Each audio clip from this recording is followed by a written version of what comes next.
ಸ್ನೇಹಿತರೆ, ನನ್ನ ಯೂಟ್ಯೂಬ್ ಚಾನಲ್ಗೆ ಸುಸ್ವಾಗತ. ಯಾರಾದರೂ ಮಲೆ ಮಹದೇಶ್ವರ ಬೆಟ್ಟಕ್ಕೆ ಹೋಗುತ್ತಿದ್ದರೆ ತಪ್ಪದೇ ಈ ವಿಡಿಯೋವನ್ನು ಸೇವ್ ಮಾಡಿಕೊಂಡು ನಿಮ್ಮ ಫ್ರೆಂಡ್ಸ್ ಆ್ಯಂಡ್ ಫ್ಯಾಮಿಲಿಗೆ ಶೇರ್ ಮಾಡಿ. ಆನ್ಲೈನ್ ರೂಮ್ ಬುಕ್ಕಿಂಗ್ ಹೇಗೆ ಮಾಡುವುದು ಎಂದು ಮಾಹಿತಿ ನೀಡುತ್ತೇನೆ, ದಯಮಾಡಿ ವೀಕ್ಷಿಸಿ. ಮೊದಲಿಗೆ ನಿಮ್ಮ ಮೊಬೈಲಲ್ಲಿ ಗೂಗಲ್ ಓಪನ್ ಮಾಡಿ, ಸರ್ಚ್ನಲ್ಲಿ mmelsreservation.com ಮೇಲೆ ಕ್ಲಿಕ್ ಮಾಡಿದರೆ ನಿಮಗೆ ಒಂದು ಪಾಪಪ್ ಸ್ಕ್ರೀನಲ್ಲಿ ಆನ್ಲೈನ್ ಬುಕ್ಕಿಂಗ್ MMLs ಅಂತ ಬರುತ್ತೆ. ಅದರ ಮೇಲೆ ಕ್ಲಿಕ್ ಮಾಡಿದರೆ ನಿಮ್ಗೆ ಇನ್ನೊಂದು ಪಾಪಪ್ ಸ್ಕ್ರೀನಲ್ಲಿ ಚೆಕ್ ಇನ್ ಡೇಟ್ ಕೇಳುತ್ತೆ. ನೀವು ಯಾವಾಗಾದರೂ MMLಸ್ಗೆ ಹೋಗಬೇಕು ಅಂತ ಇದ್ದೀರೋ ಆ ಡೇಟ್ನ ಹಾಕಿ ಸೆಟ್ ಕೊಡ್ರಿ. ಆಮೇಲೆ ನಿಮಗೆ AC ರೂಮ್ ಬೇಕಾ ನಾನ್ AC ರೂಮ್ ಬೇಕಾ ಕ್ಲಿಕ್ ಮಾಡಿ. ನಾನು ಆಲ್ ಅಂತ ಕೊಡ್ತೀನಿ. ಇಲ್ಲಿ ಚೆಕ್ ಅವೈಲಬಿಲಿಟಿ ಮೇಲೆ ಕ್ಲಿಕ್ ಮಾಡಿದ್ರೆ ನಿಮ್ಗೆ ಇಲ್ಲಿ ಗೋ ಅಂತ ಆಪ್ಷನ್ ಕಾಣಿಸುತ್ತೆ. ಅದರ ಮೇಲೆ ಕ್ಲಿಕ್ ಮಾಡಿದ್ರೆ ನಿಮಗೆ ಯಾವ್ಯಾವ ರೂಮ್ ಖಾಲಿ ಇದೆಯೋ ಆ ರೂಮ್ ಬಗ್ಗೆ ಇನ್ಫಾರ್ಮೇಷನ್ ಬರುತ್ತೆ. ನಿಮ್ಗೆ ಯಾವ ರೂಮ್ ಬೇಕೋ ಅದ್ರ ಮೇಲೆ ಕ್ಲಿಕ್ ಮಾಡಿದರೆ ಇಲ್ಲಿ ಪ್ರೊಸೆಸ್ ಟು ಬುಕ್ಕಿಂಗ್ ಅಂತ ಬರುತ್ತೆ. ಇದರ ಆಪ್ಷನ್ ಮೇಲೆ ಕ್ಲಿಕ್ ಮಾಡಿದರೆ ನಿಮಗೆ ಒಂದು ಪಾಪಪ್ ಸ್ಕ್ರೀನಲ್ಲಿ ಇನ್ಫಾರ್ಮೇಷನ್ ಕೇಳುತ್ತೆ.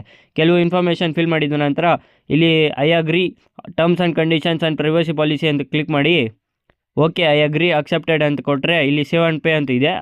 ಅದರ ಮೇಲೆ ಕ್ಲಿಕ್ ಮಾಡಿದರೆ ನಿಮ್ಮ ರೂಮ್ ಬುಕ್ಕಿಂಗ್ ಸಕ್ಸಸ್ ಆಗುತ್ತೆ.